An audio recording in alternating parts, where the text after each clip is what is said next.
What's going on, everybody? Hope everybody's doing well this evening. Welcome to another Wired for Crappie live show. No Q&A. Hope everybody's doing well. Hope everybody's staying safe. I see a couple people on already. Bill, stay safe. I hope everybody's staying safe too. Thanks, Bill. Got Major Brown. How's it going? Got Christian. What's going on? Sore Lip 'em all. Yeah, I'm bringing on the Mr. Sore Lip himself. We're going to have Mr. Scott Bunch on with us tonight. We appreciate Scott. He's behind the curtain right now. I got him behind the curtain so I can do a draw the curtain reveal. How about that? I got Larry Merrick, David Neal. How's it going, guys? Got Mr. Asleep at the Reel. What's going on? Hope everybody's doing well. So let's talk a little bit about our guest we're going to have with us tonight, Mr. Scott Bunch. For those of you that don't know Scott, he is Crappie Magnet Pro staff. He fishes with the East Tennessee Crappie Club, and he is an outstanding angler, guys. He really is. I can't take anything away from the man. He is a great fisherman. He knows his stuff, and he puts his time in. I think that's probably what I admire most about him is he puts his time in on the lake. He does. He goes above and beyond for every tournament, for every outing. He really puts in his time. He studies. He knows his stuff. And I'll be honest with you guys, I actually look up to him in a lot of ways. So he's a good friend of mine. I appreciate that. I appreciate his friendship, and we're happy to have him. So let's see if I can get him up here. I think, like I said, he's behind the scenes. Jeff Stiles, Dean Cook, Kelly Satterfield. What's going on? Dustin Adams, hello. Let's see. Where's Scott at? Let's bring him on here. Let me add him in. Hey, there he is. Am I live? You're live now, Scott. How's it going, buddy? Glad to be here. Yeah. Thanks. Appreciate the compliments for sure. Oh, well, hey, that's all on you, buddy. I honor our friendship, and I definitely enjoy learning from you. And by learning, I mean getting my butt kicked. We do a lot of learning ourselves over the past few years. Yeah, I hear you. I hear you. I'm always eager to learn. Absolutely. Out or every time I'm watching something, I'm always trying to learn. Mm-hmm. Yeah, you can't. If you ever stop learning, that's when you get in trouble, right? For sure. So tell us a little bit about your year, Scott. I mean, you've really had a really good year this year. You fished a lot of Crappie USA events before all this virus and stuff happened. But tell us a little bit about your year this year, and tell us a little bit about, I guess, what was probably the deciding factor, if you will, of how you guys have had such a good year. Neil and I do kind of a backdrop of who we are. Neil Alvis, we've been fishing tournaments competitively for about 10 years. A few more years than that, but pretty active for the past 10 years. Fished Crappie USA and fished with East Tennessee Crappie Club, and I think we was in on the first, the initial startup that you got going on the East Tennessee Crappie Club. Great group of guys, but as far as the success, you kind of mentioned. When you was introducing me about the work ethic. I think that attributes to more of our success. And Neil has a good saying on that. The harder you work, the luckier you are. And we've tried to make an effort to sometimes give you an example. We fished Old Hickory in the spring and the Classic last year, and we spent probably 90 hours of idling time looking for structure and fish and areas that we wanted to fish, along with looking at maps and and other stuff to help us gain just a little bit of an advantage. And that's probably our biggest success is putting in the extra work and having good equipment. You had mentioned that we're on Crappie Magnet Pro staff. We've been with them for about 7 years now, and it's really easy to be part of somebody that you have confidence in what you're using. I know you represent Bonehead, awesome baits as well. There's a lot of good baits out there. There is. We've just had really good success with the Crappie Magnets, and hadn't ventured out a lot on other baits just because we have had such a good success with the Crappie Magnets, and they keep adding to their products. They've got, and we'll go into that a little bit later, several different style of baits now that kind of give success to several different styles of fishing versus just the vertical jigging like they started out with. Yeah, that's one thing I like about Crappie Magnet is they really do have a bait for every application. They've got a bait for casting. They've got a bait for trolling. They've got a bait for dead sticking. They've got a bait for just about every shooting docks. I mean, it works in every application, and that is one thing that I like about Crappie Magnet. I'd like to. Do you feel like? I guess confidence is a lot with a bait. If you have confidence in it, you're going to catch fish with it because you're going to continue to use it, and you're going to, the confidence is there, and eventually you're going to get bit. Would you agree? Oh, for sure. And years ago, I'm talking 5 years plus, I felt like you had to have a minnow. Even if I used a jig, I was tipping it with a minnow. But I probably haven't. I've spider rigged a few times, and I do in the dead of winter. A lot of times I'll use a little more live bait. But other than when I'm spider rigging, if I'm seagull poling, casting, 90% of the time I don't use a minnow. I may have used 24 minnows this past year. Nothing. It's easy to feed them. It's easier to feed them than to fool them, is what a guy told me rock fishing one time. And live bait does have its time and its purpose. And when you take a 4-year-old, for sure.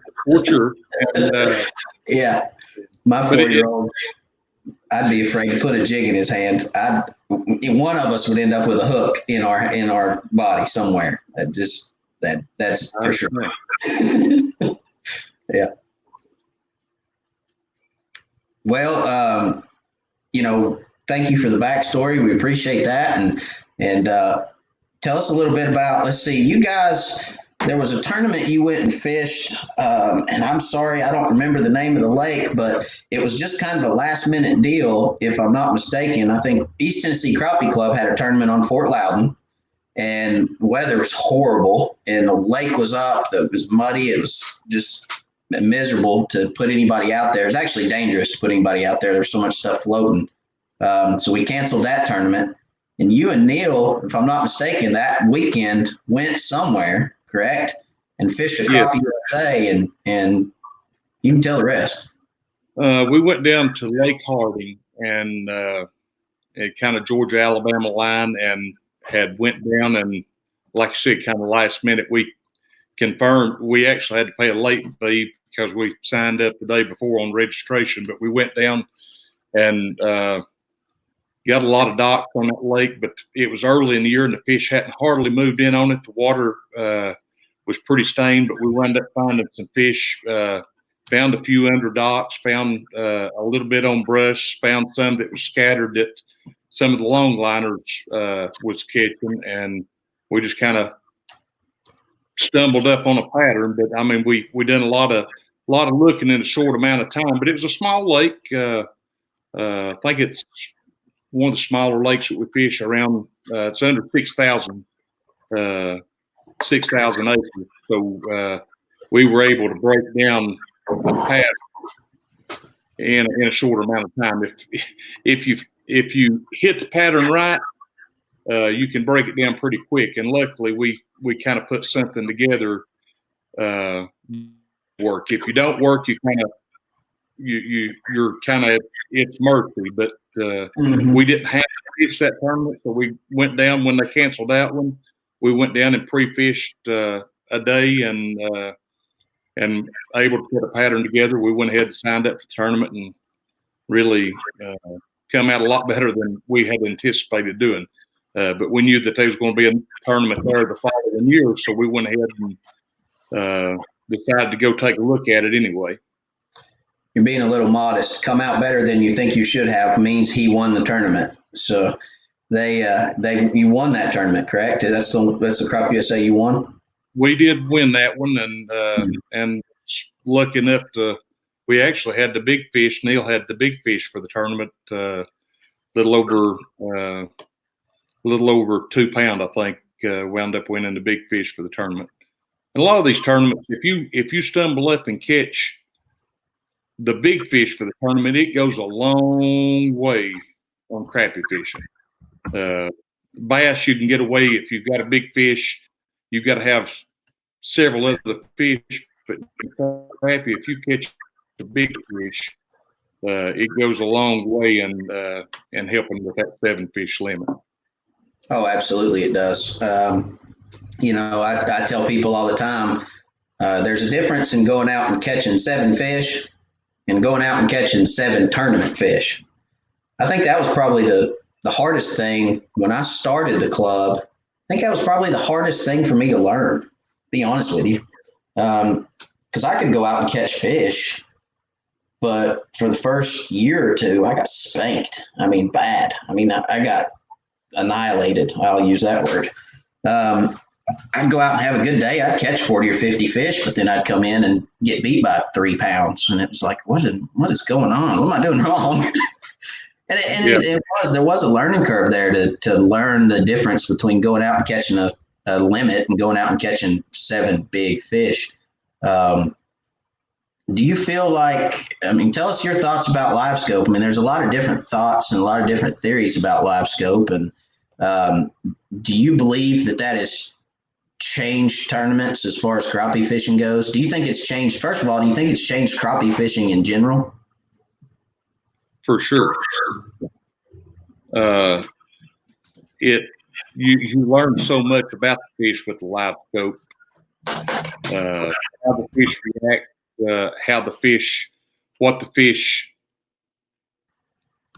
how you can adjust your baits or your presentation to what the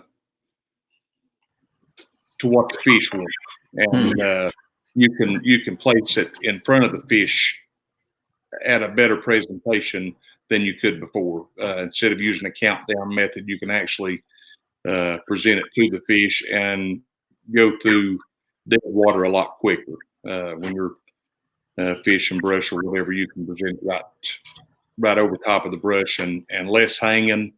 And what I really like about it is being able to see the fish react, as far as the old wise tale that they won't go down for a bait. They don't like to go down for a bait. They will definitely go down, but they like to adjust to where you're an angle. They'll drop that tail. When they drop the tail, it's a telltale sign that you're getting ready to get bit. They'll drop their back end of their tail and surge upward on it, and it's just another neat aspect to go along with everything else. Yeah, that's actually pretty neat. So you're saying you've got the fish sitting in the water. Here's his head, and here's his tail. And you're saying when that fish turns this way, you're getting ready to get bit. I've seen that a lot too. Yeah, that's a good explanation. That's the telltale sign you're getting ready to get hammered is that tail drop. And you're right. I've seen it a lot. So, do you find yourself fishing vertically a lot more now than you used to, or are you still casting a lot? We do probably exactly what we did before. Sometimes we cast, sometimes we do a vertical presentation. it just depends a lot on the depth of the water, how deep the fish are, whether it's on structure or out of structure. If they're real shallow, I cast like I normally did. But something the LiveScope does is allows you to, instead of running over a shallow brush pile to find it, even though you got it on your GPS, instead of spending 5 or 10 minutes casting, try to find exactly where that brush pile is. If you don't want to run over in your 6, 7, 8, 9 foot of water, you can stay back off of it and see where the brush pile is, and then cast to it. Even Right. even if it's not as detailed, sometimes you won't see the fish as well in that shallow water.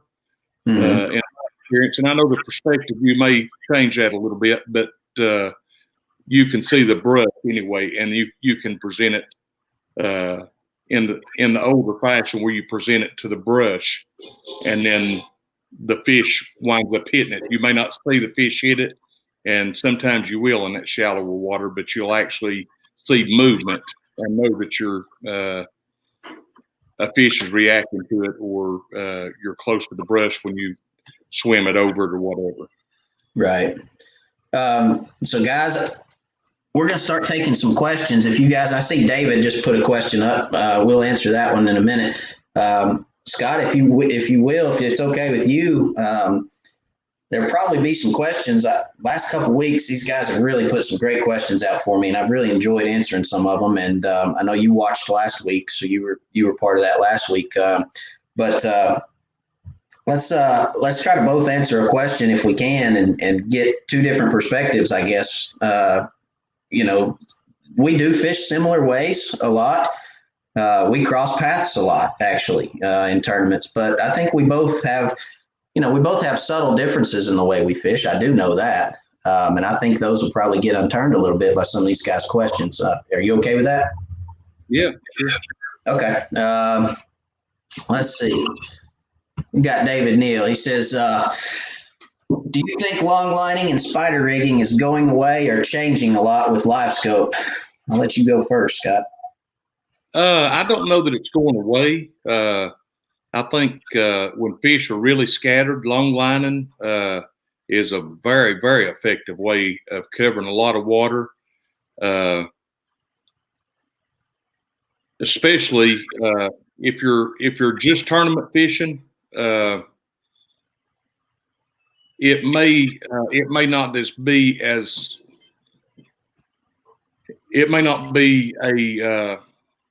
it's not going to go away.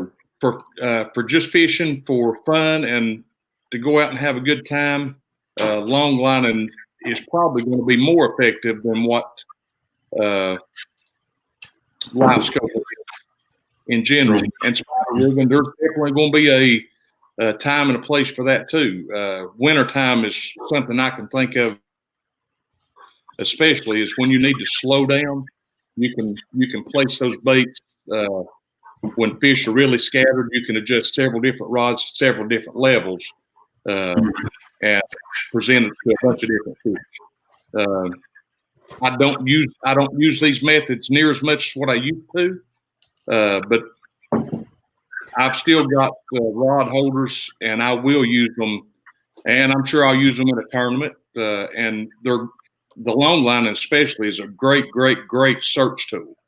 Because you can cover a lot of water, a lot of depths, and I think you'll use that a lot forever.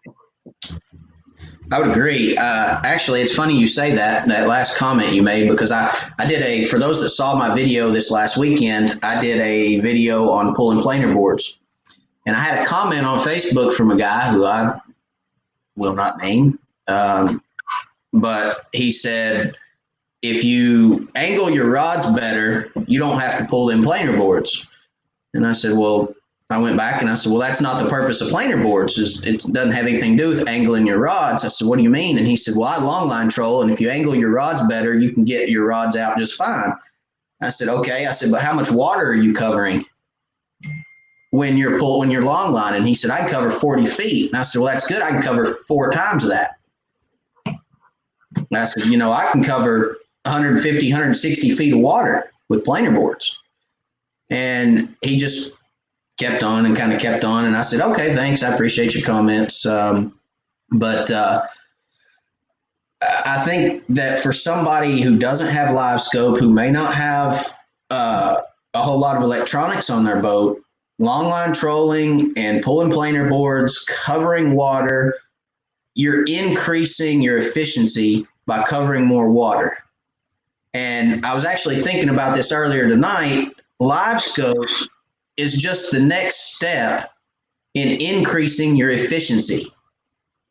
So if you don't have LiveScope and you don't have electronics, you go out there and pull planer boards versus somebody who's longlining, you're going to catch, math tells me you're going to present your bait to more fish because you're covering more water every pass.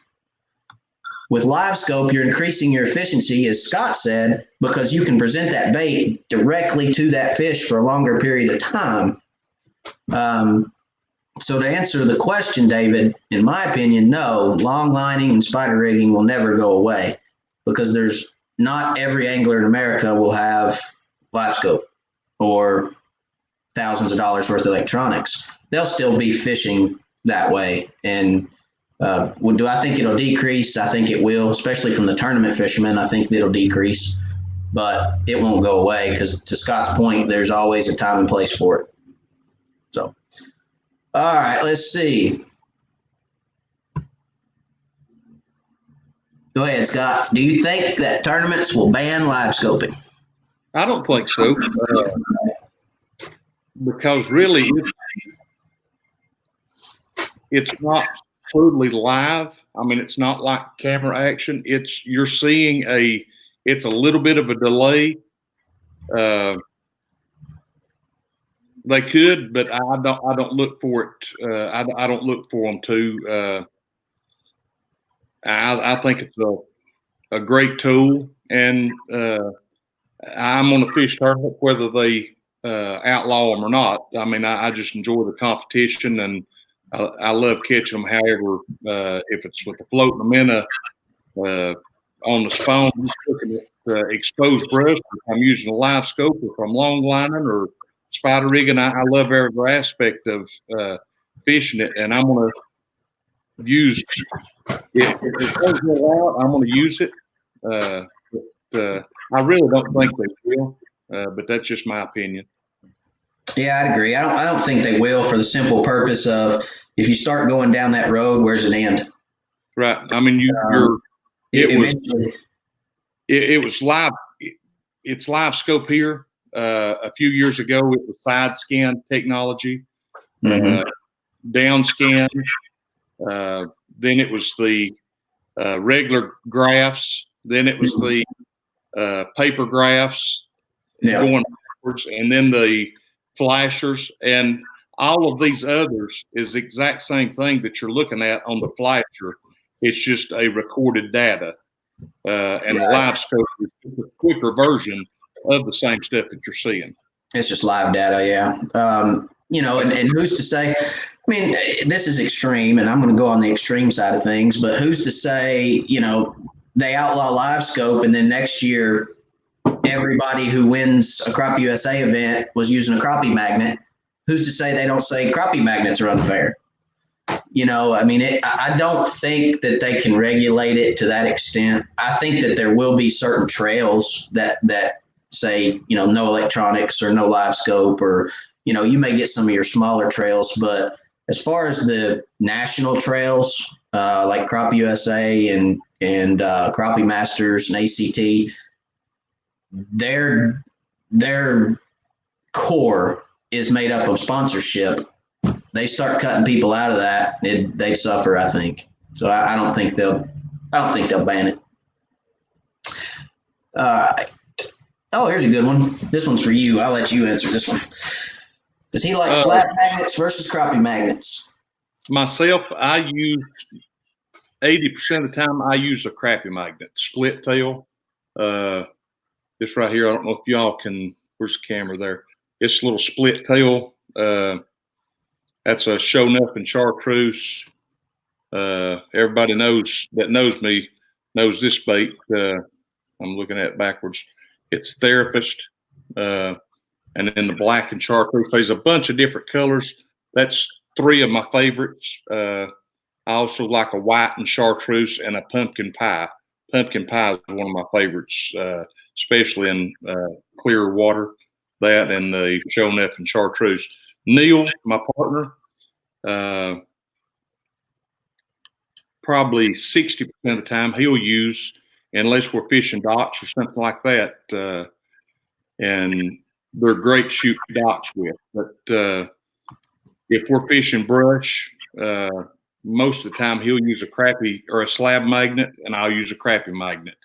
If he does a lot better than I am, I'll switch, but or vice versa. Sometimes what I like about the crappie magnet versus the slab magnet, even though you're looking for big fish, I hate to miss a fish because they short strike it, and sometimes that bigger bait. But something Crappie Magnet has went to this year, they went to on their double cross jig heads. I've got one of the older ones. I don't have the newer one left. You can see the little barb on each side. Here, I got a new one.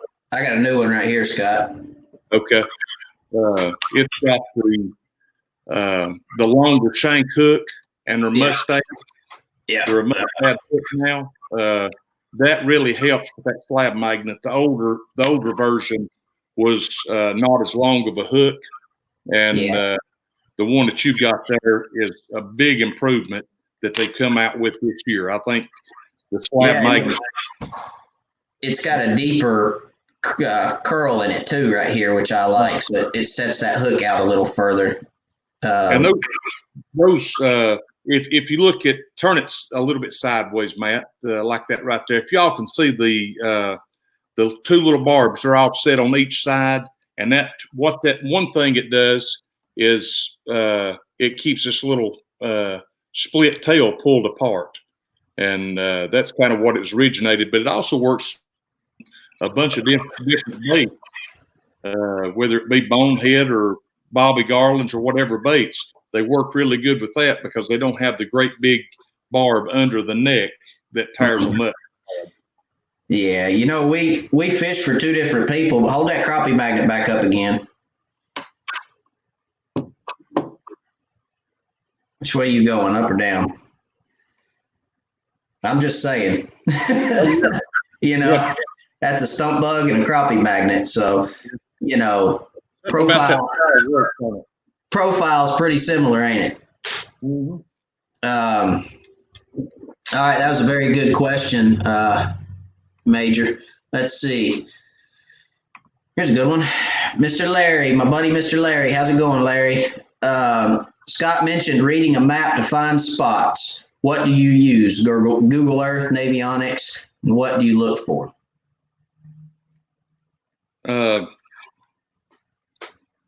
Use everything. I use Google Earth, Navionics. A lot of times I look at the contour lines, creek channels, but you can also, if you're looking for docks, or you can look at different stages on Google Earth. On a computer, you can go to history, and you can look at several different years, and it will show lakes at different levels.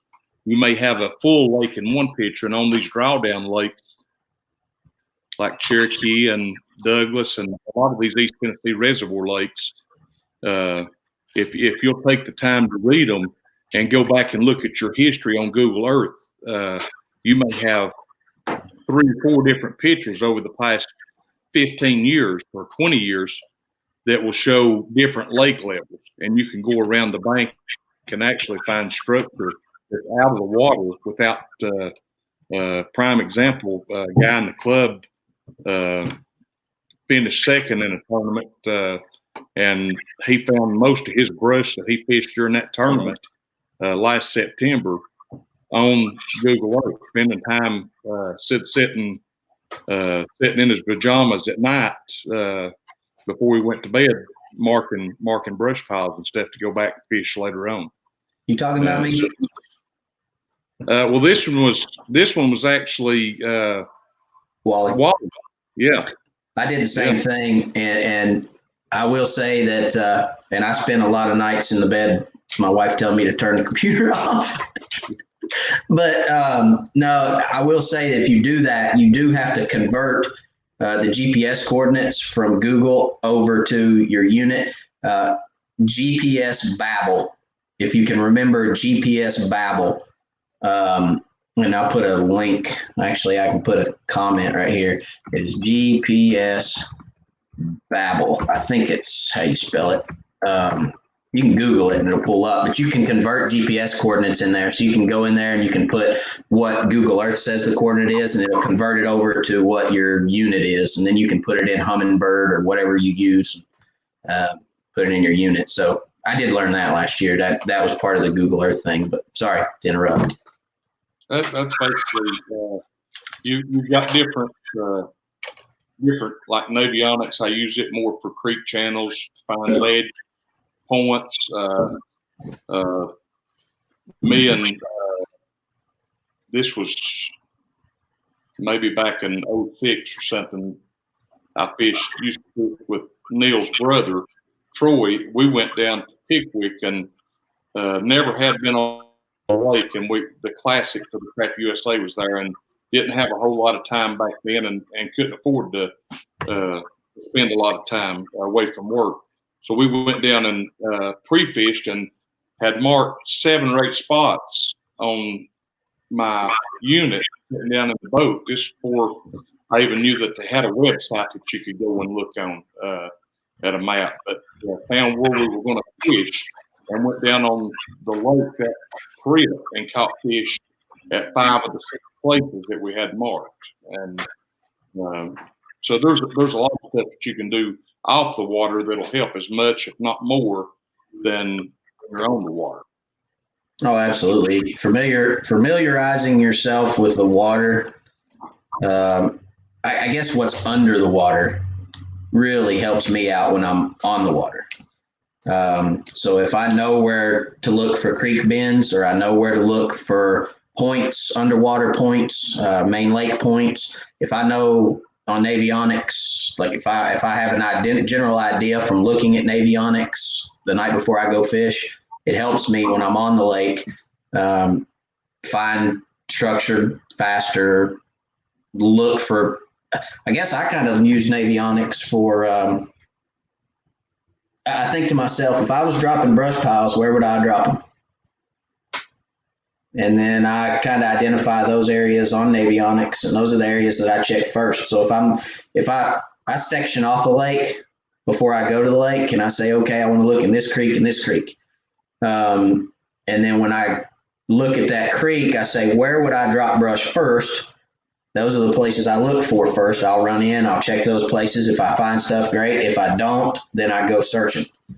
And a lot of times, fishermen are like-minded. So if somebody's going to put the time in and drop something somewhere, and you can identify where they're dropping it, you can cut down a lot of time. I've found a lot of stuff that way.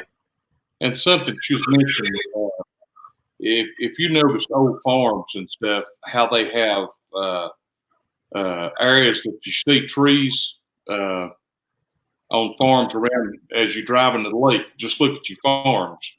About anywhere that you see a creek, the people's not able to grow agriculture there, and you have trees grow up. So most of your creek ledges is where you find your old stumps and old standing timber and stuff is right on those ledges.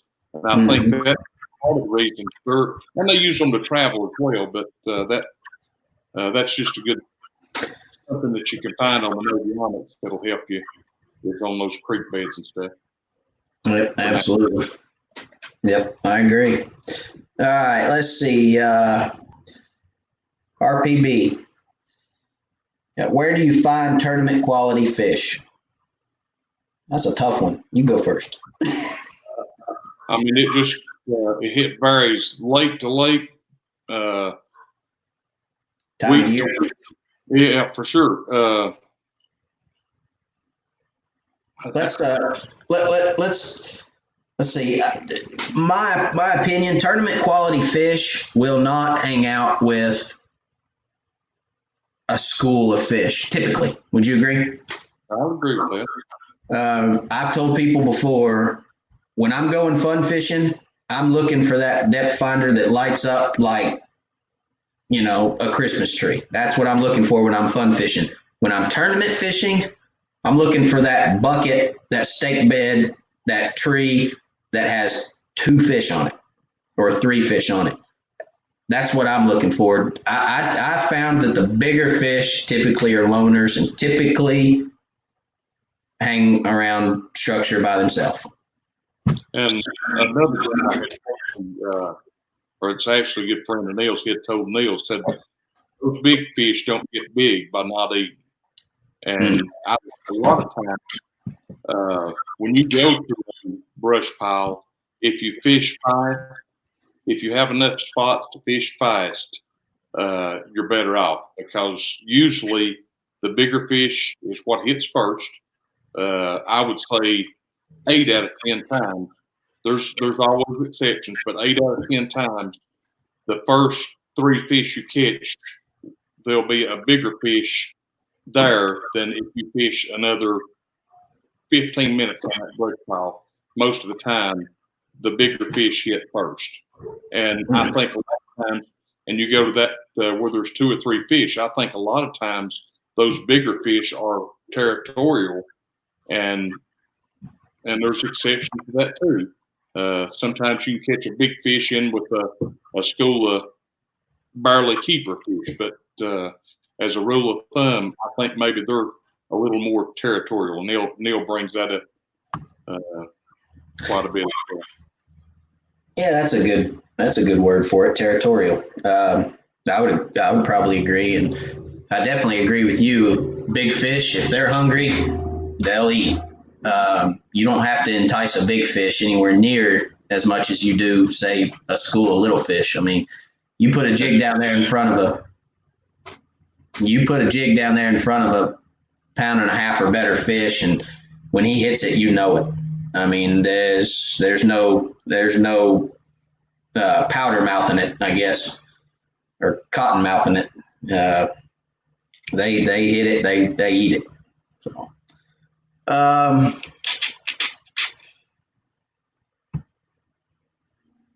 have you all experimented with perspective view yet? If so, what was your thoughts with it? I haven't, so I can't answer this one.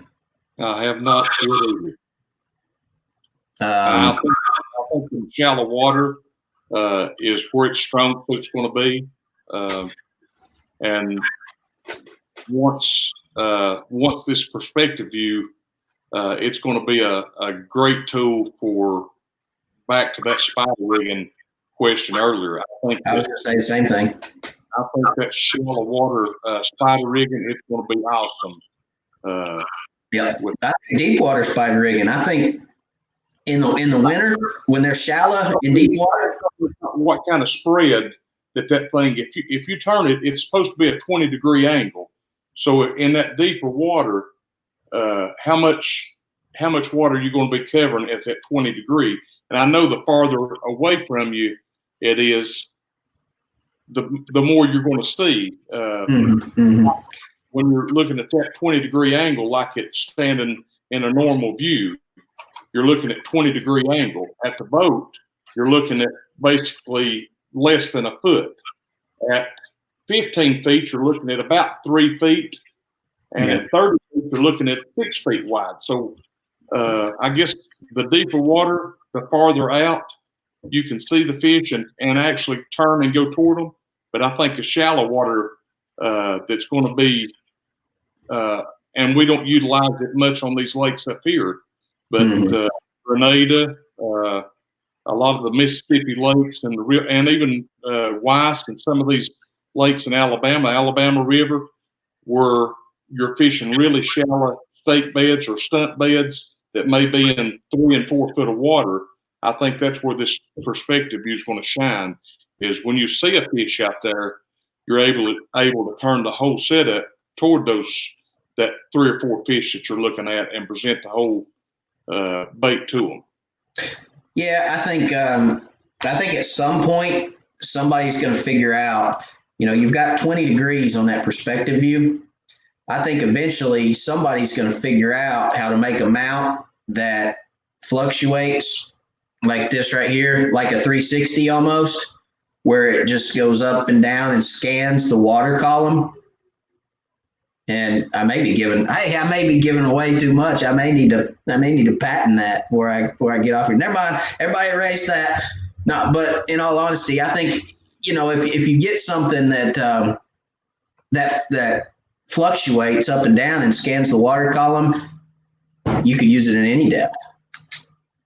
It might bring the spider riggers back into the game as far as, being able to be more efficient. Again, I think LiveScope is just another step in being efficient on the water. I think it just increases your efficiency. And for those who've been in manufacturing know, the more efficient you can be, the more product you make, the more efficient you are on the water, the more fish you catch. You're just able to be that much more efficient. And I don't know. I mean, if they figure that out, I don't know, spider rigging may be where it's at again, because they can sit out there in open water and find those one or two fish, those big fish that are suspended in open water, and go catch them. I don't know. Just a thought. Matt's paraphrasing.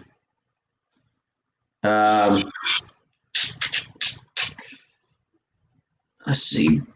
Bob's got a question. With the recent rain and flooding and rising water in the lakes, how would you approach a day of fishing for crappie? That's a very good question, Bob. Go ahead, Scott. I look a lot of times, especially early in the year, I think a lot of times rising water scares fish, and falling water, as a rule of thumb, puts fish tighter to structure. A lot of times you're going to notice as the water raises, especially in these lakes that reservoir lakes, and I know a little more about them than I do some of the stationary lakes that don't fluctuate as much. As that water really rises, it may come up. I know Douglas, I think it's come up, or will come up 11 feet in 3 or 4 days with this one.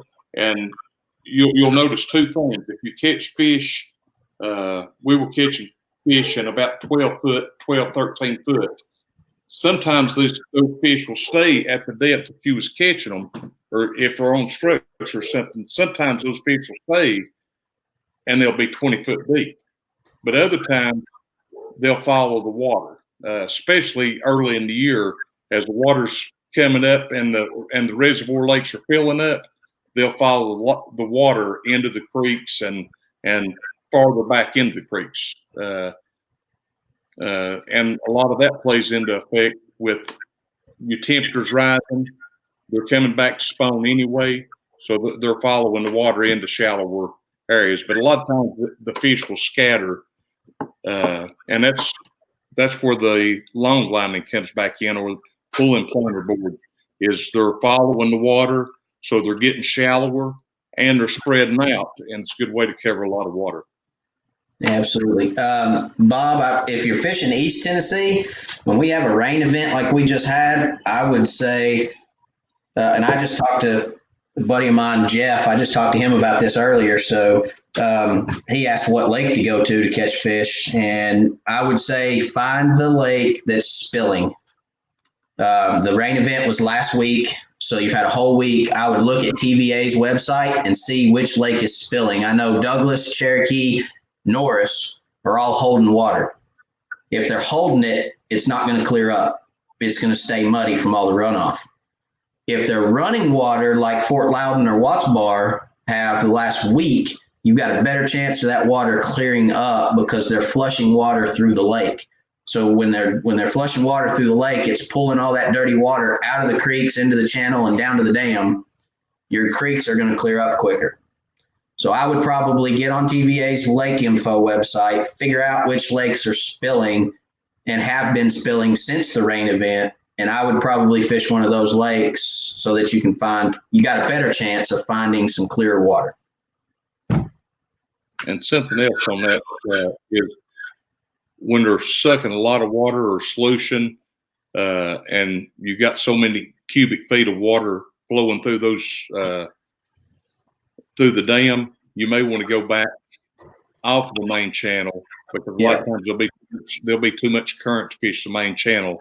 You may go into your creeks or your bays off of the main channel, and even up in farther in the river. A lot of times they'll pull into little pockets to get out of the current. And then, exactly. Yeah. Mm-hmm. It don't take much to a little pocket or a cut in, or even behind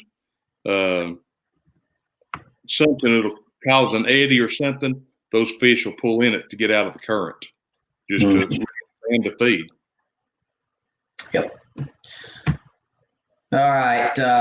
Jeff White, having to drive 2 hours to get to Watts Bar. I have to ask, is the spawn over there? Hate to make that drive for a shutout. I don't think it's over myself. I think a lot of the blackfish is spawning, and part of the whitefish is and will for a good another month. And whites, they really drag on. They're to me, the blackfish is more, the spawn is a little tighter period than what the whites are, and that's just my opinion. I think a lot of times the whites will go on a good month, even 2 months, into 3 months. A lot of different fish spawn at different times, I think, on the whitefish. I would agree. I'd say no, it's not over at all. It's not even close. I've fished parts of Watts Bar in late May, early June that still had spawning fish in them. I will say this, Jeff, if you're driving 2 hours and you're looking for, I think a lot of guys get wrapped up in the spawn and look for those shallow fish. I mentioned it, I think, last week or the week before. If you look for those staging areas in that 12 to 15 foot of water, if you look for those staging areas, you can catch fish for a longer period of time on a staging area in 12 to 15 foot of water more consistently than you will if you look for those fish on the bank. So, follow the creek channels, check your points, check your ledges, find you some brush in that 12 to 15 foot depth range, and you should be able to catch fish on Watts Bar through July, August. That 12 to 15 foot range will have fish in it on Watts Bar. Would you agree with that, Scott? Yeah. Because the thing is they're going to stage there before they spawn, and then after they spawn, they're going to come back and stage there post-spawn on their way back out. It is fun catching those spawning fish, sir. The males seem to be more aggressive and beautiful when they're that jet black color. Yeah, I agree with that 100%. I think I caught one when I was pulling my boards last week. I caught one that was all marked up, or starting to mark up. He wasn't jet black yet, but he was starting to. He was a pretty fish. Talking about the spawn, this right here is a bait that we use a lot during the spawn. I'm going the wrong way with it. It's a slab curly on a slab curly on a spin head, but squirrel tail, and but it don't take. Can you see how the top of this right here is almost at 45? It actually don't take near as much speed to cause that blade to fly, push the water down in that little cut portion of the head, like that right there. You can kind of see it there, almost looks like a popping bug, but it pushes that water down directly to that blade. Same way with the tail, it's neck down so small there. As it goes into the curl, it turns at a lot slower speed. Real good to cast the banks when they're up spawning, and I think that on Douglas the next week or two ought to be really good, throwing little slaty banks, swimming those spins. pretty aggressive, especially the males when they're up shallow like that. That's a great. It's also a good trolling bait. But I really like to swim it in there on shallow water when the spawn's getting ready to fire up. Christian had that exact same question. I think you just answered it for him. He asked about the fin spins. I hope that answers your question, Christian. I fished Saturday, and I fished a fin spin with slab curly most of the day, and caught probably Neil, myself, and Dad both all three fished, and I used the slab curly all day on the fin spin, and I did use the fin spin with the original crappie magnet with the split tail. Sometimes, if you don't want a longer bait, you get the flash from the fin spin, but still got the double barbs that spreads that tail out good with the rig. If you want something just a little bit smaller, but I use that and bringing it over top of brush piles and stuff, and they really a lot of times you could present it with just a crappie magnet or just a slab magnet, and they weren't enticed to hit it, but you'd come back behind it with that slab curly with the fin spin. I don't know if it was the flash or the vibration, but they really liked that and seemed like they would follow it out of the brush a little more aggressive and follow it a little longer. And at times we would actually, they would follow it so far off the brush that they might not go back to the brush. And that was something we noticed once we'd bring it past the brush, we'd bring it back pretty quick after that just to keep from pulling fish completely off of it. Mm-hmm. Yeah, I've seen them come off brush. I had never seen them not go back. Generally, I always see them, they'll follow a bait out and they'll see it and they'll follow it and you think, oh, I'm about to get nailed. And then you get disappointed and they'll flip right around and they'll go right back to the brush pile. And you're like, you joker. Okay, I'm going to get you. You know, it just kind of aggravates you. But yeah, that's, I also use the slab curly a lot, especially in the spring. It's a spring bait for me. I throw it a lot in the spring. I like to swim brush piles. I like to cast out across the brush pile, let it fall about 5 or 6 feet below the brush pile on the opposite side, and then swim that jig at an upward angle over top of the brush. And that slab curly is killer because it doesn't take much to spin that tail. You're right. And it is really a good bait. Let's see. Hunter's got a question. Hunter says, you were talking about how shallow fish are hard to see. Do you set your depth at 5 feet when fishing 3 or 4 feet of water? Mine just gets blurry. Just curious how y'all do it. So he's talking about LiveScope. When I get in real shallow water, that's a really good question.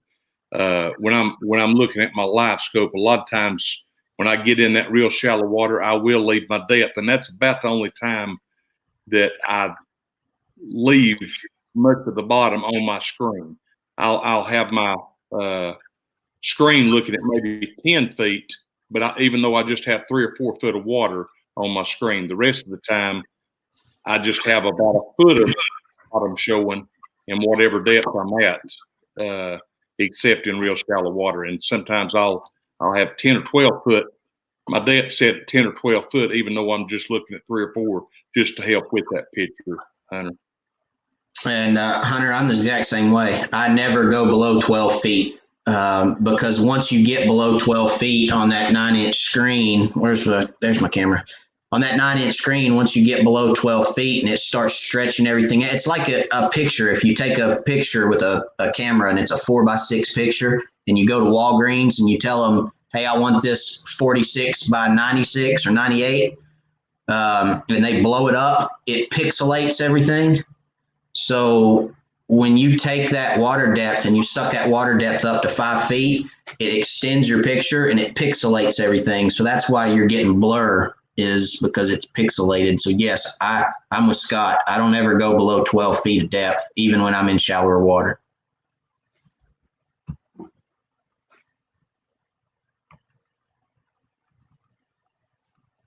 Sorry, my wife's smiling at me menacingly.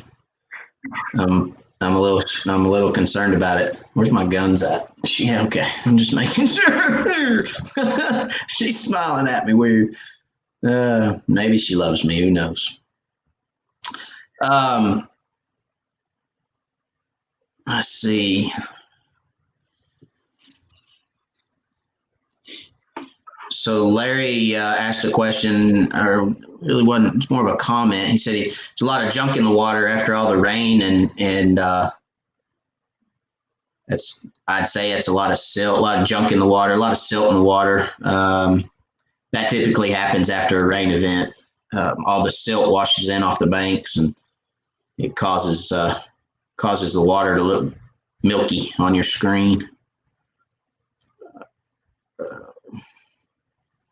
Let's see.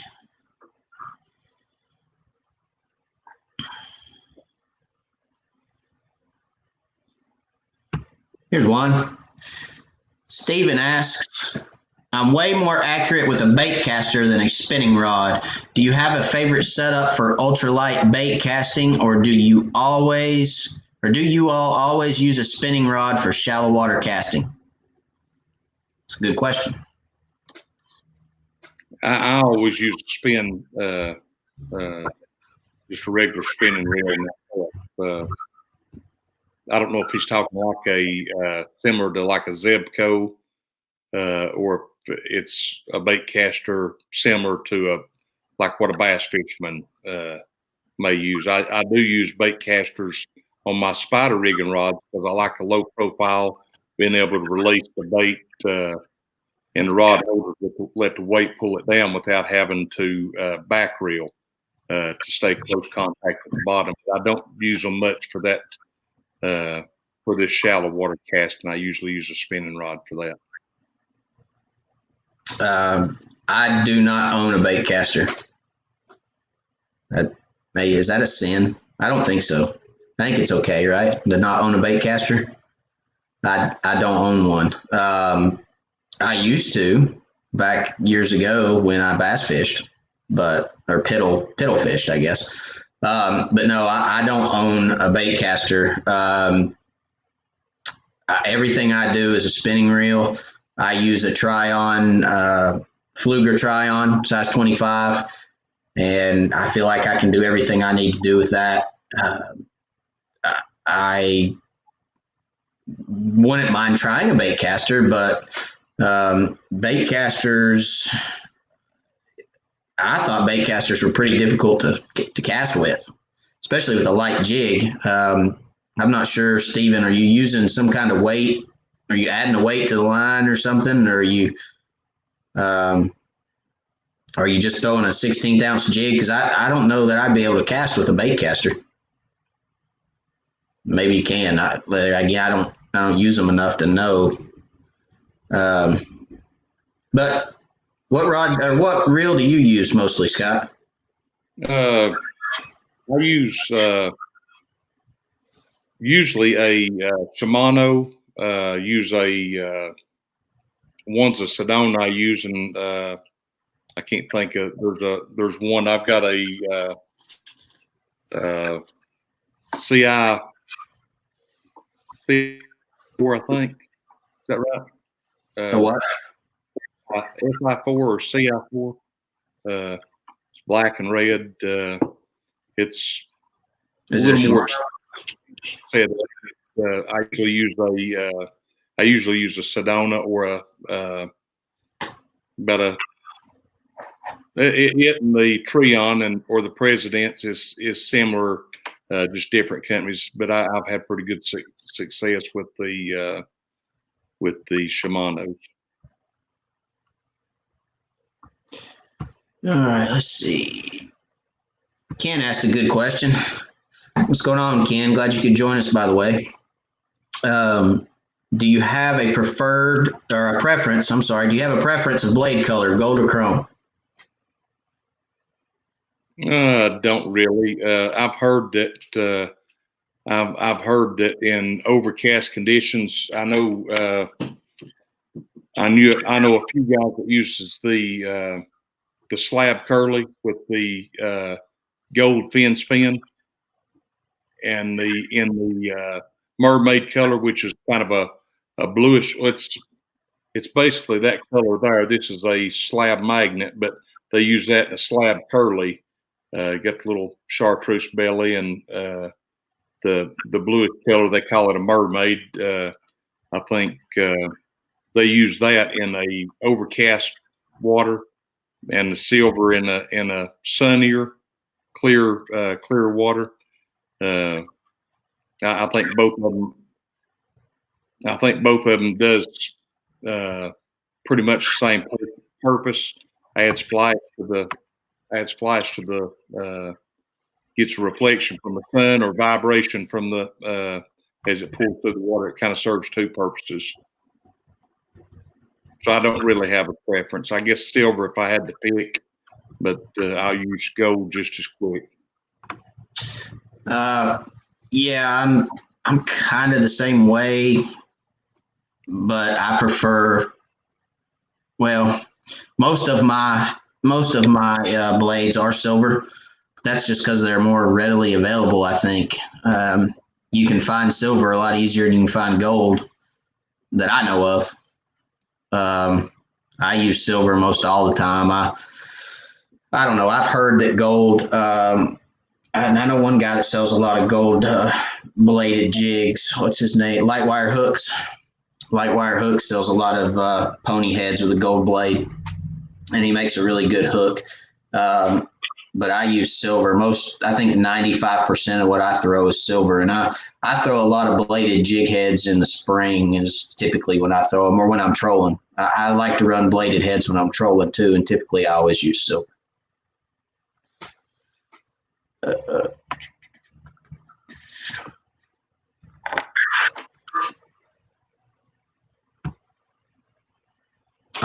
What is the difference in fin spin and fin commander? Well, the fin commander, they're exactly the same. The fin commander is actually the company. It's right here's a pack that's kind of associated with the. It's kind of a branch off of Crappie Magnet. I think it was a promotional thing with the Robertsons, Duck Commander. I know they had a show that had a few episodes. I don't know if it's still going on or not, but that right there, the double cross jig heads in the same package. I know that they sold these in the Walmarts. And they sold those in the Walmarts, and it was packaged by Fin, or packaged by Fin Commander, and same way with slab curlies. They've got some slab curlies, and I think maybe a select color, certain colors was what Fin Commander actually promoted, and but there's. In the slab curlies, they're offered on the Crappie Magnet website in a lot more different colors than just the select few that the Fin Commander offered. Still the same bait. Same bait, different branding. Yeah. Yeah. Your favorite soft plastic jig, asking from Scottsboro, Alabama. I'm guessing Scottsboro, Alabama's Weiss, right? Gunnersville. Scottsboro, yeah, I guess so. Yeah.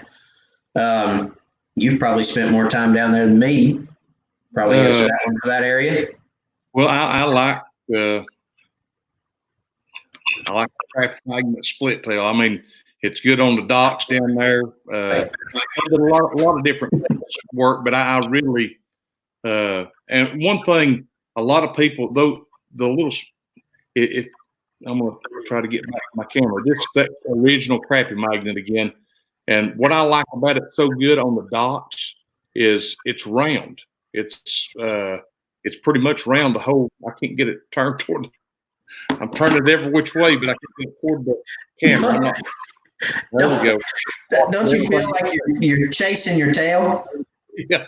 Actually, but where that thing is round, it don't matter how it hits with your jig, with 32nd ounce jig to where it'll fall slow.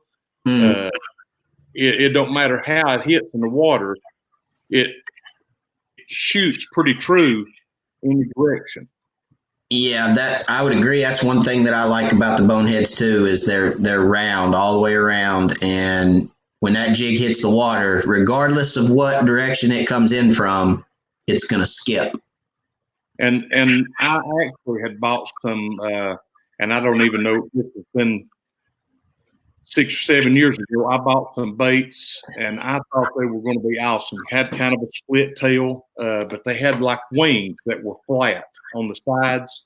And I don't even know who makes them, but I know that in some of these pre-made packs had that you could buy at Walmart, they would have little crawdads and some little curl tail grubs, and then they would have these particular baits in them. But I thought they were going to be the best thing with those little wings. I said, hey, those things will skip awesome. Hey, but they would skip every direction, left, right, however, water, how they would actually skip. And needless to say, I had a lot of those just to give away.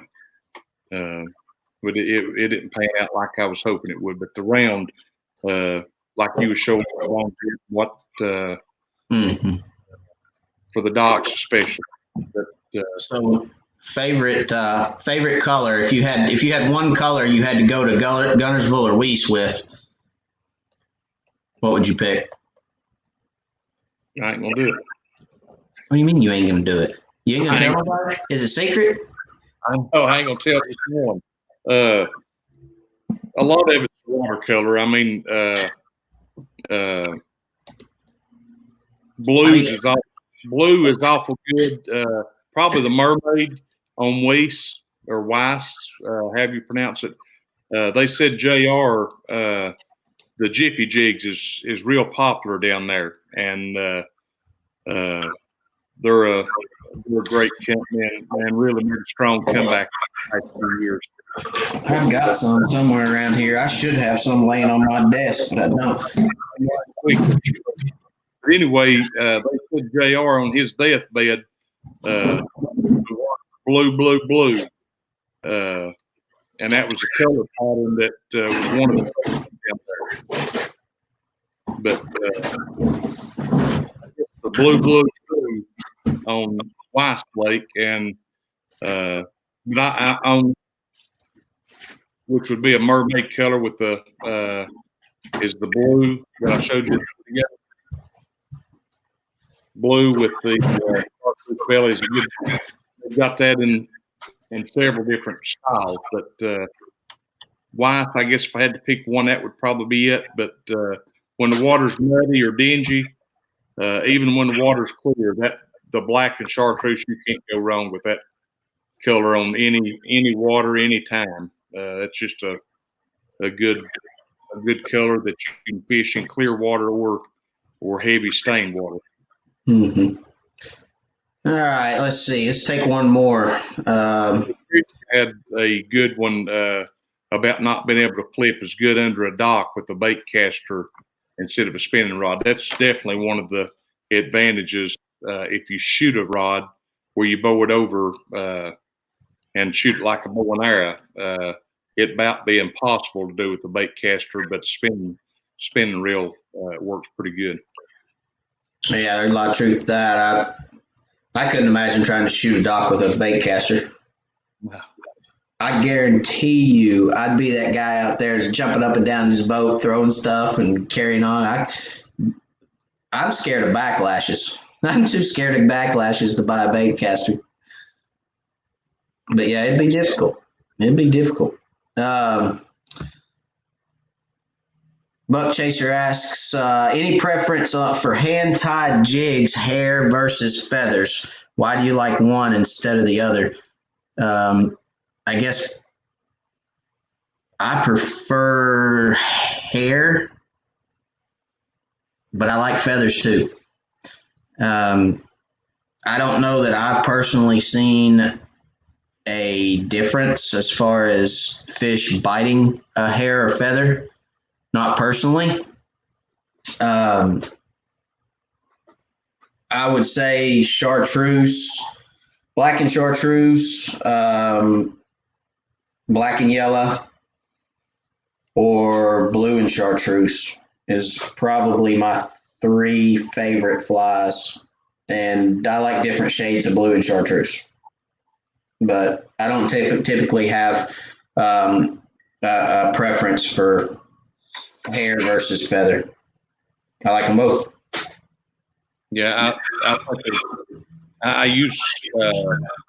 I don't use many of either one, but I did this spring. I had a guy here local, Chris's Custom Jigs. He made some that I was for a little bigger profile bait, and he made some out of tip tails with a heavier head that I use. But those something and the Jiffy Jigs is basically the same thing as a feather. That marabou that they have on the back end works in your dock where it kind of pulsates with the water. Every time you shoot it, things like that marabou just kind of flexes, kind of like a would do. Yeah, I had some Jiffy Jigs laying here on my desk, and I don't know what I did with them. I literally just talked to Mr. Jiffy Jig himself, actually, right before we got on the live. Jimmy Brantley who's now running Jiffy Jigs out of Georgia, and he is a great, great guy. You probably put them back in the boat. Actually, yeah, I did. I carried them back to the boat last weekend. I used them last week, so that's where I carried them to, but man, I really wish I had some. As a matter of fact, Scott, I'm going to throw you a question, and I'm going to go get them because I want to show them now. Dadgum, I don't have any laying here. That makes me mad. Anyway, I hope that answers your question, Buck Chaser. Let's see. Let's grab another one here. And Dwayne about the puddle jumper. That was the name of that bait. That is, yep. I didn't offend anybody, but I didn't have good success with as far as fishing them in the docks. Steven said we would see you next video from the ER. I'm assuming he means if I try to shoot a dock with a bait caster. Yeah, you probably would see me in the ER. Of course, I think about every time I go fishing, I almost end up in the ER. If you pay real close attention, and my video coming this week. By the way, my video this week, I caught like 6 fish over 2 pounds. It was incredible. So it's on Watch Bar too. So you guys can check that one out this week. But I almost fell out of the boat. So if you pay attention, I stumbled like I guess my weight was going one way and my trolling motor went the other, and I kind of crossed myself up and almost fell out of the boat. It's pretty comical. But let's see if I can throw you a question, Scott. Does anybody have anything else? There's one there on the fin spin. And, oh, yeah, there we go. Thoughts on fin spins? I like the fin spins. And I did a little bit of this earlier. I like them in the spawn, throwing up on the banks real shallow and swimming them back. But I also like to troll them as a search bait. It's got a lot of flash on the heads, and then you can give them something. It adds vibration and flash to see several different. The main thing is adding just a little bit of advantage. There's a lot of water.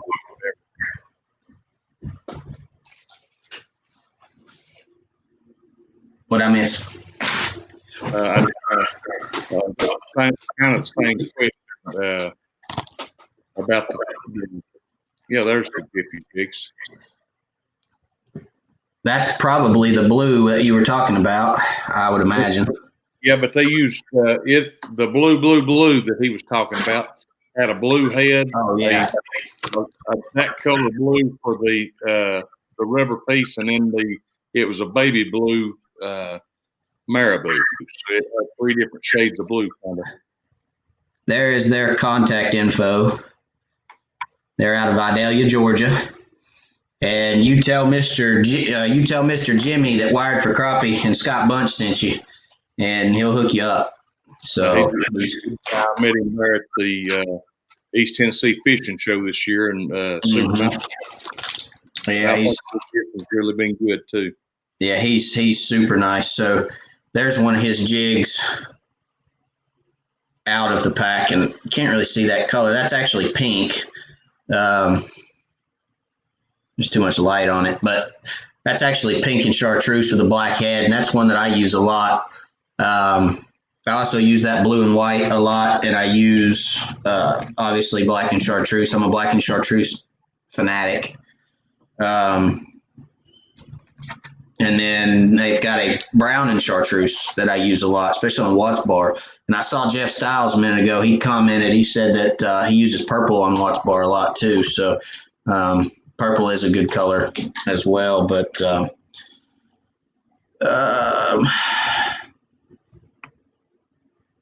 Christian, is this a comment for me? Is this a question for me, or I mean, I can answer that. Me. There you go. I mean, that's what I'm supposed to say, right? I guess. Scott's favorite is, again, me. That's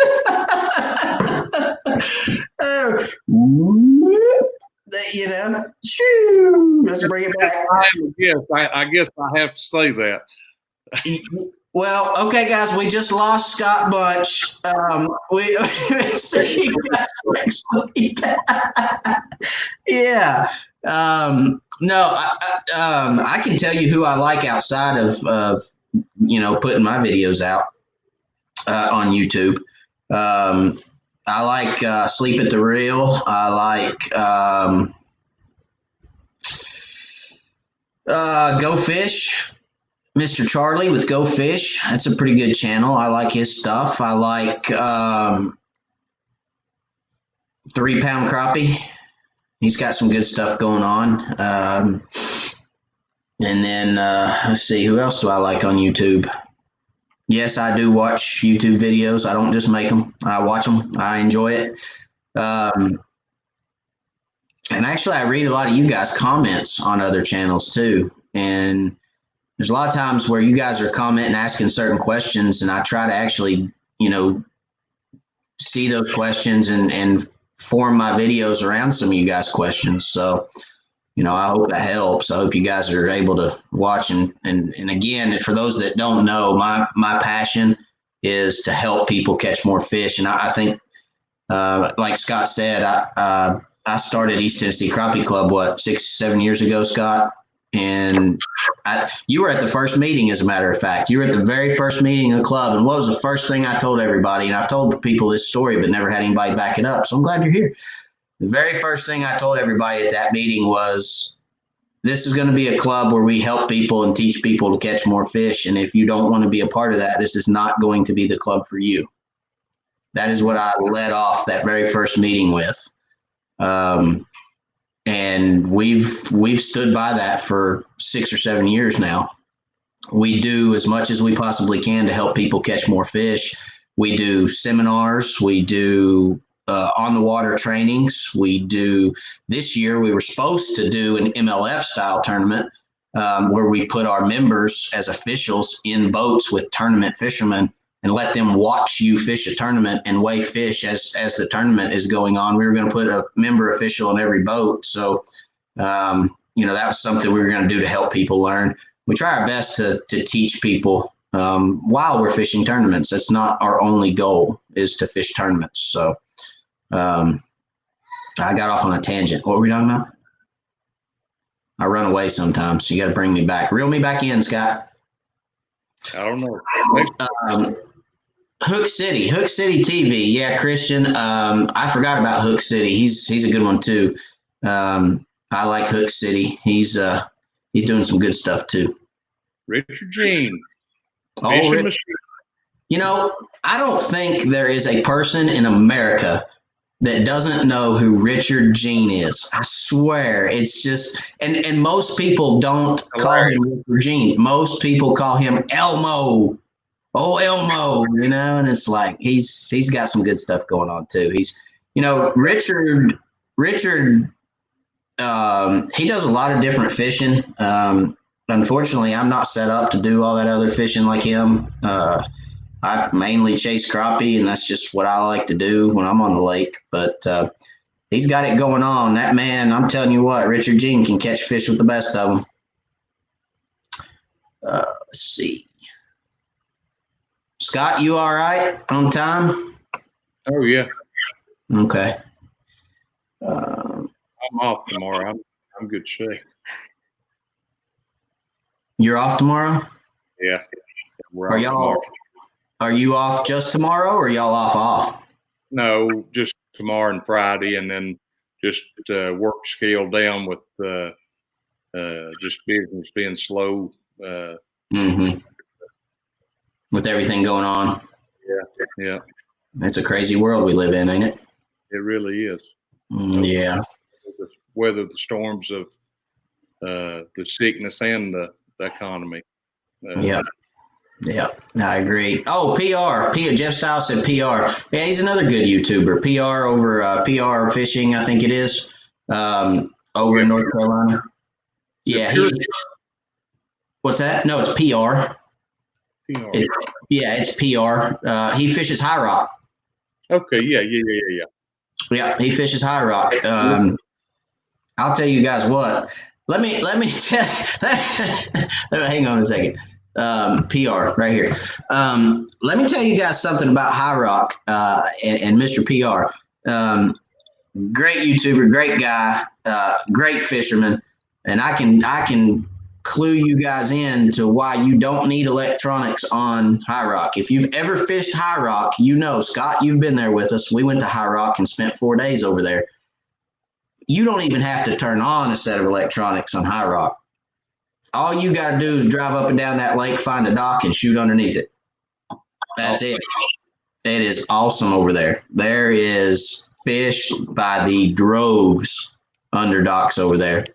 And I'm sure some of that's somewhat seasonal, but that lake sets up for it all year long with the depths in that lake and the way that lake lays. I'm sure you can probably catch fish on the docks year round over there. It is a very good lake and a lot of fish. We caught what, Scott? 200 fish a day, all 4 days? Yeah, awesome fishing. Oh, yeah, it was incredible. It was incredible. Numbers that I've ever been on. You made a Darren, or one made a comment on our members trip that year and said that I found out how to find the docks that has fish on them. So they've got a yellow sticker on them, and got looking. It may have been a blue sticker, but every dock had those stickers. That was 3 or 4 docks. I said, well, this one's got one on it too. We go into 2 or 3 docks to realize every one of them had those reflectors on them.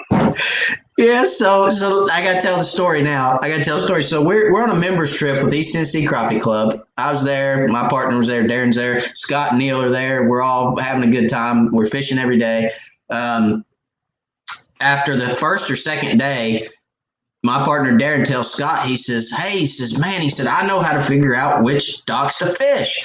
And he said, oh, yeah, how? And he said, fish the ones with the blue reflectors.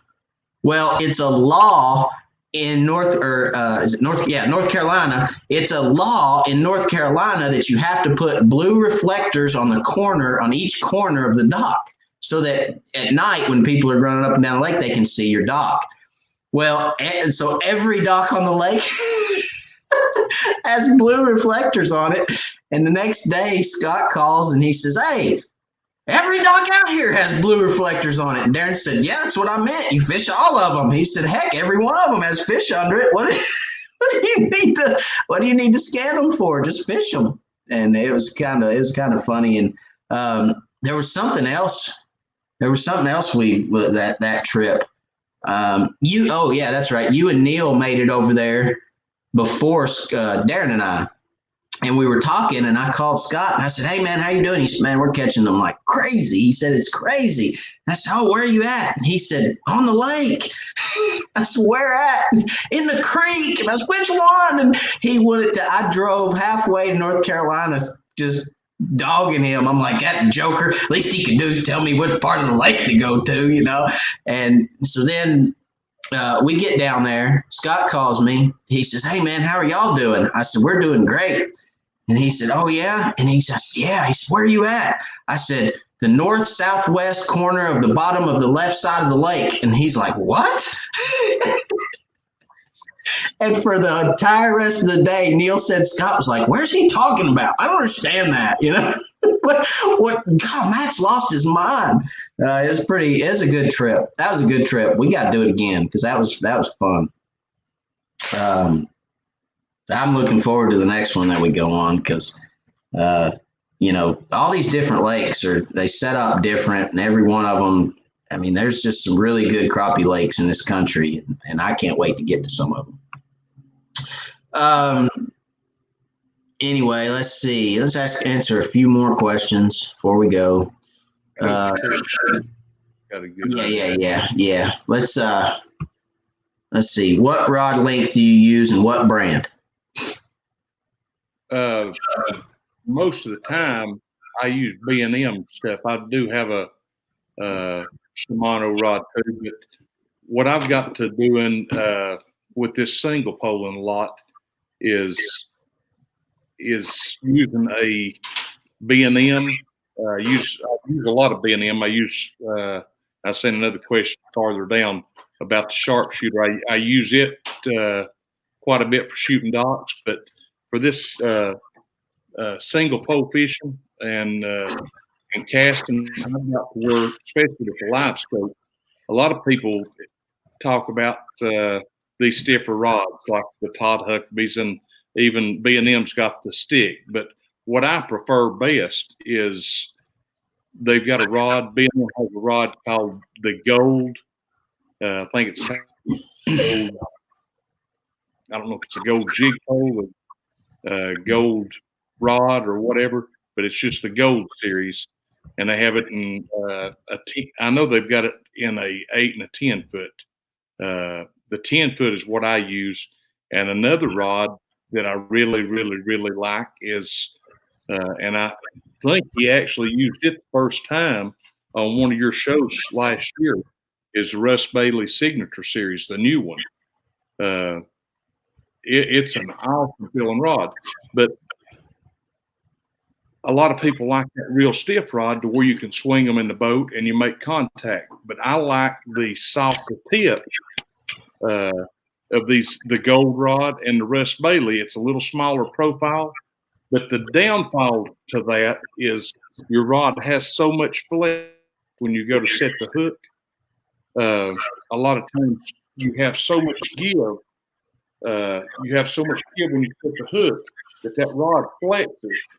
But something to go along with those rods and I've told you about this, Matt. It's called Ardent Gliss, Ardent Gliss, Gliss, and it's 18-pound diameter, as you can see, and it's 18-pound strength, but the diameter in mono is smaller than 4-pound test, and it's similar to the strength. Don't have any stretch. It's like a braid, but it is super slick. It don't have the you know how braid when it goes through time, it kind of zizzes. This right here is more like dental floss, and it slides through the guides really well. And when you set the hook, it don't have any stretch. And I use a fluorocarbon leader, about a 4 to 5 foot fluorocarbon leader at the end of my line, at the end of this, and it don't have stretch. So you've got good contact with the fish. So if I'm using like a sharpshooter or a 5.5 to a 6.5 foot rod, I would rather use mono because you need a little bit of stretch with that stiffer rod. Or the stick, I would rather have mono. But when those longer rods that has a softer tip and really good to fight the fish. But I really like that gliss, and I like it better than braid because it's so much smoother and it slides through. But yet you still got good contact with the fish. We don't have the stretch. Yeah. I'm going to say, 90% of my fishing happens with a 6 foot Ozark dock shooter. For a long, long time, I used a B&M sharpshooter, which is a 6 foot rod. It's a B&M sharpshooter 6. I absolutely love those rods. There's absolutely, I will not say one bad thing about a B&M sharpshooter. It is an awesome rod. I love it. To answer Larry Merrick's question, if all my rods blew away, I would go right back to a B&M sharpshooter. He said, besides a sharpshooter, what would I buy? But I would go right back to a sharpshooter because I love them. They've got great feel. They've got a fast tip for shooting docks. I shoot a lot of docks, and I can fish brush any way I want to fish brush with them. I can vertical jig, I can pitch, I can cast, I can do whatever I need to do with a 6 foot rod. So I'm using a 6 foot Ozark dock shooter. I have tried their 7 foot dock shooter, and I don't like it as much as a 6 footer. I think it's a little too thick for me. It's got a little too much backbone, and I don't feel like I can feel the fish with it because it's too stiff.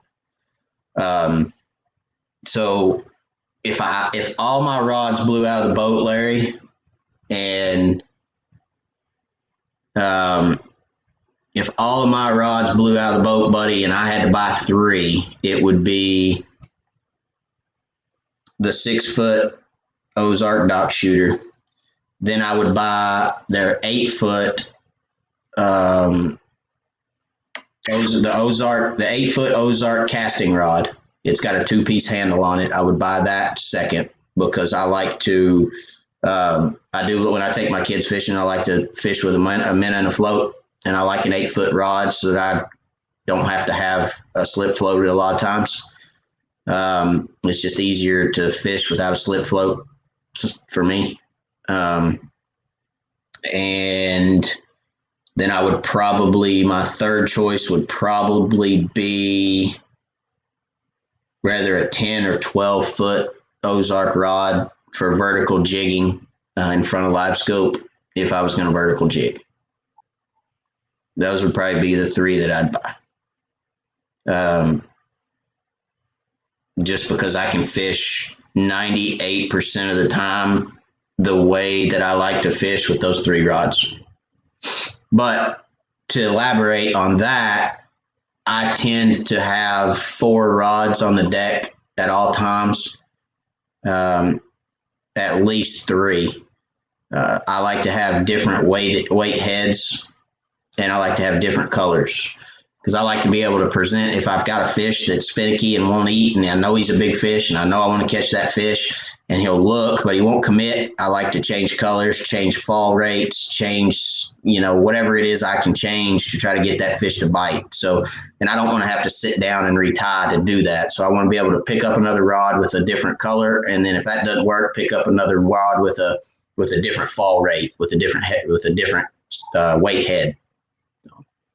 I typically keep 3 of the 6 foot dock shooters on the deck, and they're all identical, same rod, same reel. Scott, do you have 3 that you buy for all your rods? Hang on just a second. If all your rods blew out of the boat, how much money would you lose? Especially if they've got reels on. I hope if they blow out, I put the reels off the night before. Yeah. Same way. I have a problem. Kind of like what I was mentioning a minute ago, I've really fell in love with that 10 foot gold by B&M. I hadn't used the Ozarks, but I've heard good things about them. But I know that I like the B&M and some of the B&Ms I don't like. I mean, and I'm sure it's the same way with other companies. Every rod is going to have a better feel for different individuals. But I like a smaller blank. I like a smaller blank, good feel. And I really, really like that gold series in the 10-foot, the Russ Bailey and 8. And I've actually ordered a 10 Bailey, and I'm hoping I like it as good as I do the 8-foot. And then I use the, which he said, use the sharpshooter, but I use that a lot on docks. And I also use a Shimano. I use a Shimano rod as well in the mix of things. Every rod has kind of their own feature. I use a 6.6 Shimano rod that has a good feel too. But I guess those three would be the Russ Bailey, the Gold Series, and the sharpshooter would be. I'm going to follow up that question. I don't think anybody else in here has asked it, so I'm going to follow up that question with a question. Scott, if you had one rod, if somebody said you can only have one rod in your boat, one rod, then you got to fish however you want to fish with one rod, which rod would you pick? I would. I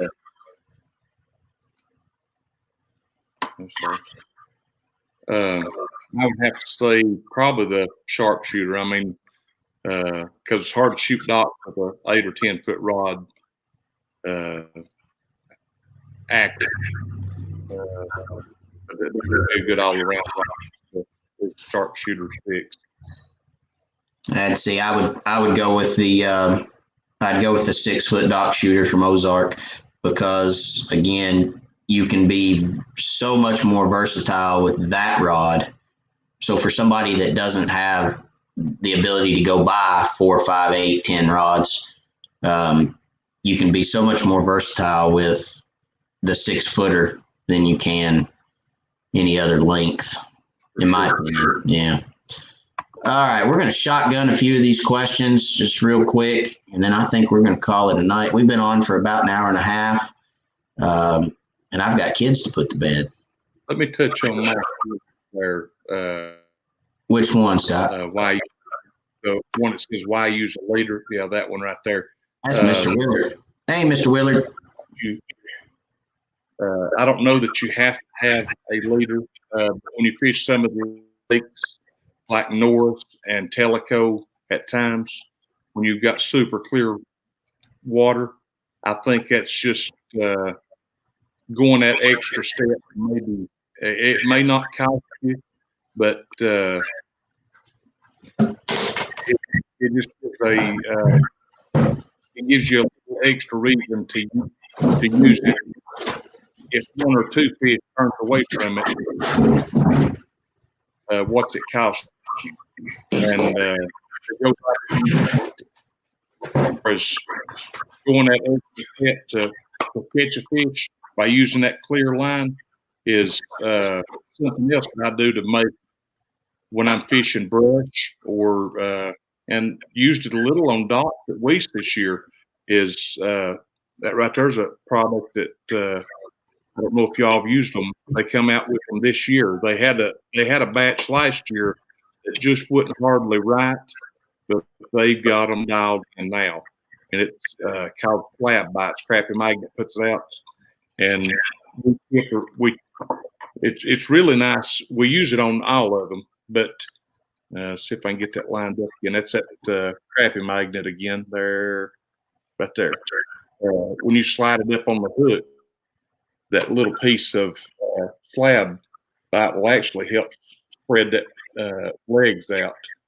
But that's going that extra step. If you see it on the line, come up to it and turn around, and you don't have a slab bite on, and a good fish, and you know what you said, man, I would try to had a slab bite on that one.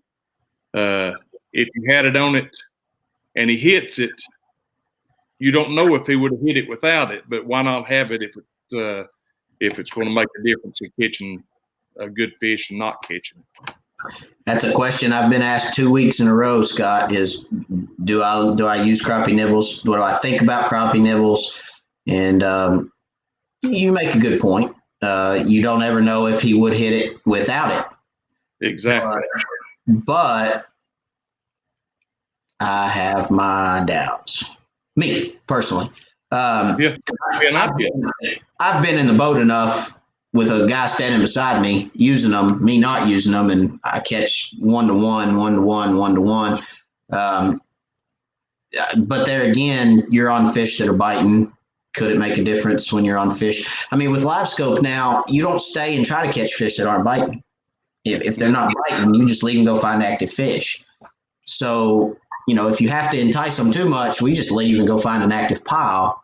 I don't know. I mean, I think during the time, you probably don't have to have it, but it's those certain conditions. I think, especially in colder weather, when the fish are a little more lethargic, and when you're fishing slow, when that fish comes up and noses your bait, and looks at it, and he's thinking, "Man, I don't know if I want to eat that or not."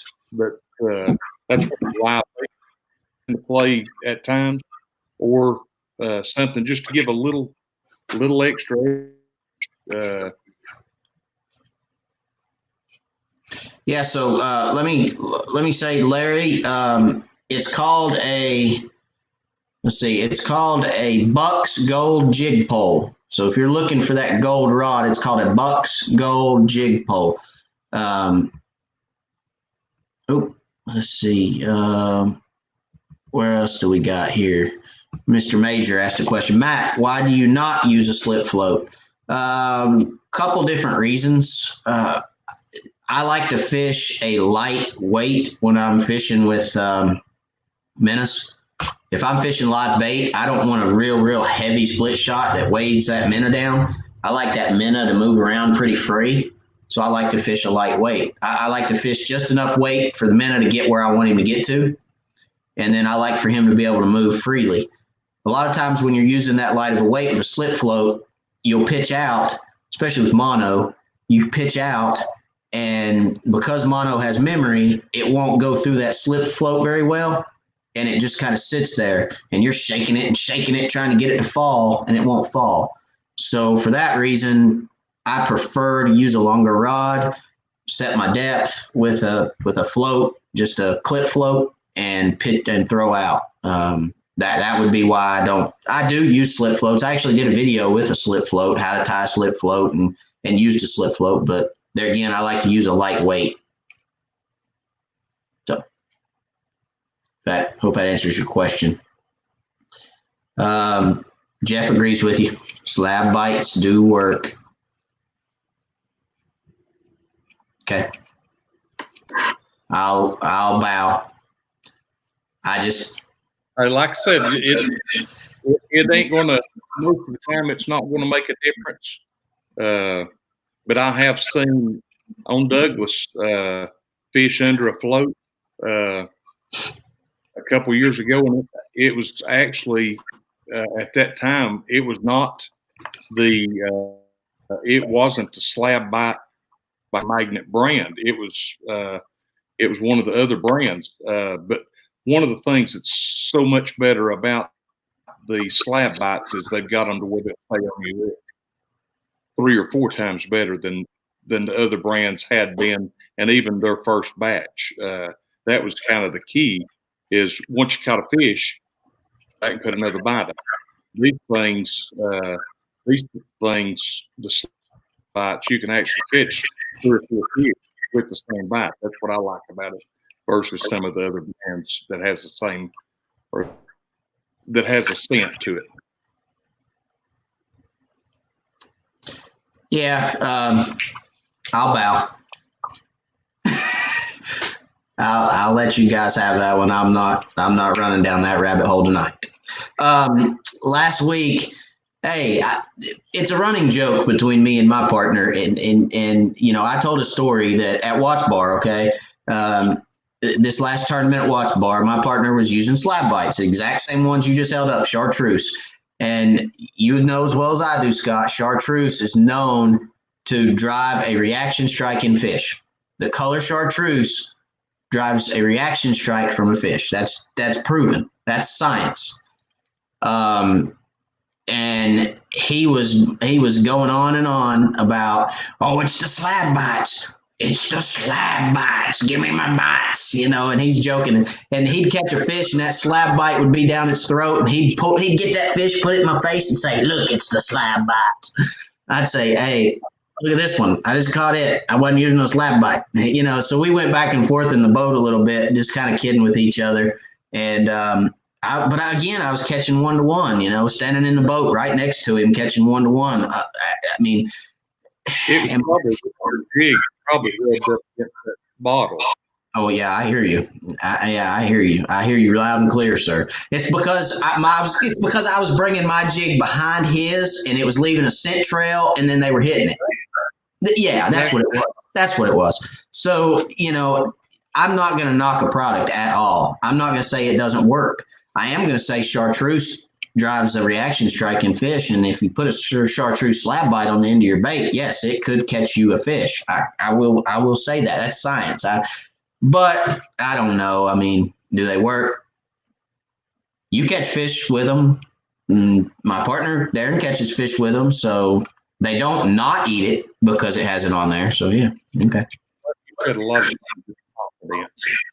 What? A lot of you earlier in the show, not just about the slab bite, but it's having confidence in what you're using. Yeah. If that gives somebody a little more confidence, or insurance or whatever, I say go for it. Oh yeah, if you're confident putting it on there that you're going to catch a fish, put it on there. Absolutely. Jeff Styles. Jeff, you're wearing me out, man. Scent can't hurt. You're right. Scent can't hurt. It's not going to run them off. Although I saw if fish are really that keen, I'm going to do this because I'm going to do this. Next time I'm on the lake fishing, I saw a guy the other day, made a video, and I won't name any names, but made a video, sprayed off on his bait, off the bug spray, and sprayed, put sunscreen on. It was a hair fly, so it sucked up some juice. Off, sunscreen. What else did he put on there? Put something else on there. Drops it down the side of. It wasn't a slab. It wasn't a slab bite. Hush. So he put all this wicked, nasty stuff on it that would choke me and you until, yeah, keep drinking. And just the thought of off in your mouth makes you have to drink, I know. He puts it all on his jig and he drops it down beside a pole and wham, he catches a fish. If scent is that important, why can you catch fish spraying off on your jig? Because I'm telling you right now, mosquitoes won't even bite you with off on. I don't know. I'm just saying. It's you know why if slab bites. If slab bites, and again, I'm not trying to knock a product. I'm just saying I don't know that I'm 100% bought in yet. And if they didn't have color to them, if they were just colorless, could you put them on a hook and get bit? How would you know if you got it on your hook? How would you know if you got it on your hook? That's true. That's true. No, I don't know. I don't know. I don't know. I'm gonna bow out. I should have bowed out. Now I look stupid. I should have bowed out before, but no, I just you know, I wonder. I would rather go find active fish that'll bite anything than, you know, try to get fish to bite putting a slab bite on. I don't know. That's me. I'm going to shut up now. I'm I sorry. got- Y'all keep got asking Scott questions. I'm just going to sit over here with my hat over my face. Scotty's got a question there. All right, Scotty, what you got for us, buddy? Sorry if it's been asked, but thank you for asking a question, by the way. I was starting to feel stupid. Sorry if it's been asked, but where should I be fishing or looking for right now till end of spring? Cherokee Lake, if it helps. Thanks, guys. Normally, the water jumping up so much has really hurt.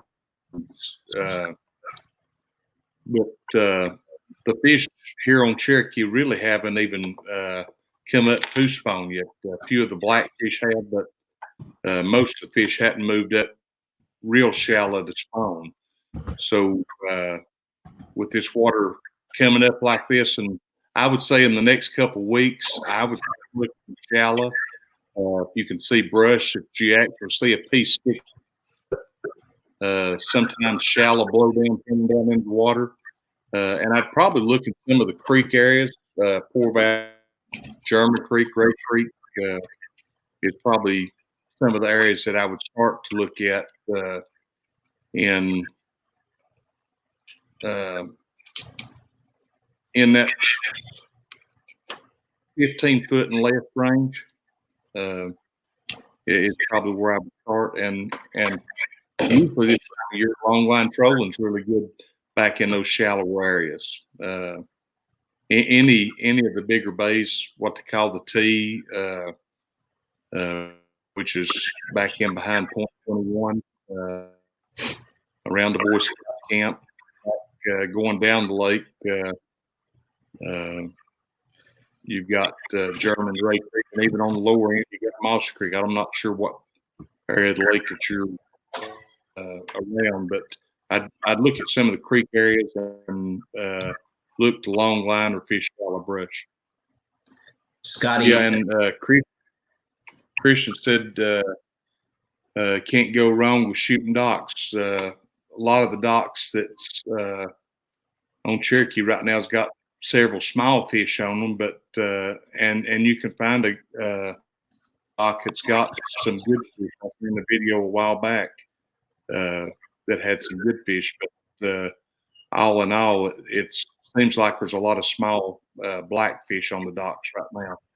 The next couple of years are really good for the black crappie. Major Brown told me to get off my soapbox.